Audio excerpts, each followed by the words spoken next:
ಈ ಹಿಂದೆ ಸಿದ್ದರಾಮಯ್ಯ ಅವರು ಹೇಳ್ತಾ ಇದ್ರು, ನಾನು ದ್ವೇಷದ ರಾಜಕಾರಣ ಮಾಡೋದಿಲ್ಲ ಅಂತ. ಏನು ವರ್ಗಾವಣೆ ಆಗಿದೆ ಅದರಲ್ಲಿ ನೇರವಾಗಿ ಮುಖ್ಯಮಂತ್ರಿಗಳ ಪಾತ್ರ ಇದೆ.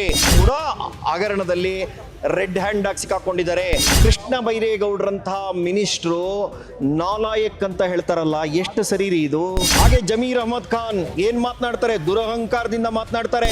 ಹಾಗೇನೆ ಐವಾನ್ ಡಿಸೋಜಾ ಅವರು ಬಾಂಗ್ಲಾದೇಶದಂತೆ ನಾವು ನುಗ್ತೀವಿ ಅಂದ್ರೆ ನಮ್ದೇನು ಬನಾನಾ ರಿಪಬ್ಲಿಕ್? ನೋಡಿ, ಸಿದ್ದರಾಮಯ್ಯನವರ ವಿರುದ್ಧ ಗುರುತರವಾದಂತಹ ಆಪಾದನೆ ಇದೆ. ಈ ಆಪಾದನೆಗೆ ಸಂಬಂಧಪಟ್ಟಂತೆ ಭಾರತೀಯ ಜನತಾ ಪಕ್ಷ ರಾಜ್ಯದಾದ್ಯಂತ ಪ್ರತಿಭಟನೆಯನ್ನು ಹಮ್ಮಿಕೊಂಡಿದೆ. ಬೆಂಗಳೂರಿನಿಂದ ಮೈಸೂರಿನವರೆಗೂ ಪಾದಯಾತ್ರೆಯನ್ನು ನಾವು ಮಾಡಿದ್ದೀವಿ. ಇದಕ್ಕೆ ಪೂರಕವಾಗಿ ಗವರ್ನರ್ ಅವರು ಅಲ್ಲಿರುವಂಥ ಆಪಾದನೆಗಳನ್ನು ಕಂಡು ಅವರ ವಿರುದ್ಧ ತನಿಖೆ ನಡೀಬೇಕು ಅನ್ನುವಂಥ ಅನುಮತಿಯನ್ನು ಕೊಟ್ಟಿದ್ದಾರೆ.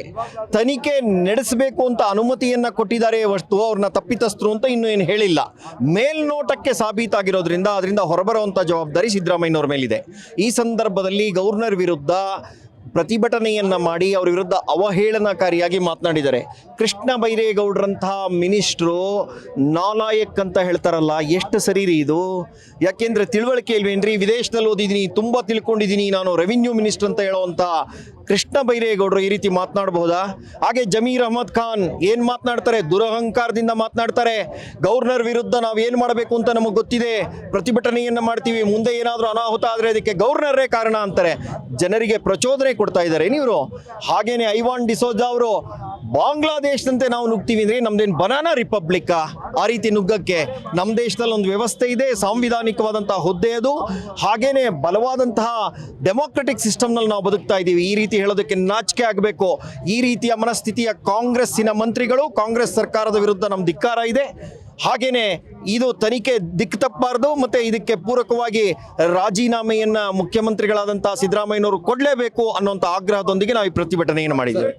ನೋಡಿ, ಅವರು ಮೊದಲಿಂದನೂ ಕೂಡ ಇಷ್ಟು ಬಲವಾಗಿ ಯಾವುದೇ ಒಂದು ಉರುಳಿಗೆ ಸಿಕ್ಕಾಕೊಂಡಿರಲಿಲ್ಲ.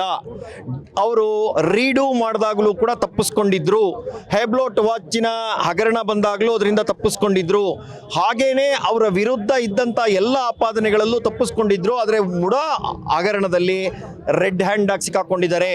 ಹಾಗೇನೆ ಮಹರ್ಷಿ ವಾಲ್ಮೀಕಿ ನಿಗಮಕ್ಕೆ ಸಂಬಂಧಪಟ್ಟಂಥ 187 ಕೋಟಿಯ ಹಣ ಏನು ವರ್ಗಾವಣೆ ಆಗಿದೆ ಅದರಲ್ಲಿ ನೇರವಾಗಿ ಮುಖ್ಯಮಂತ್ರಿಗಳ ಪಾತ್ರ ಇದೆ.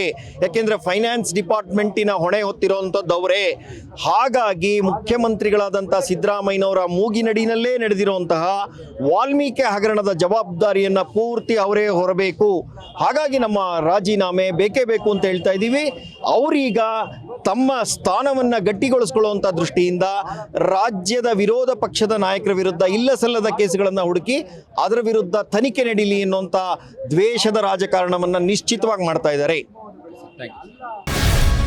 ಗ್ಯಾರಂಟಿ ನ್ಯೂಸ್, ಸುದ್ದಿ ಖಚಿತ, ನ್ಯಾಯ ನಿಶ್ಚಿತ.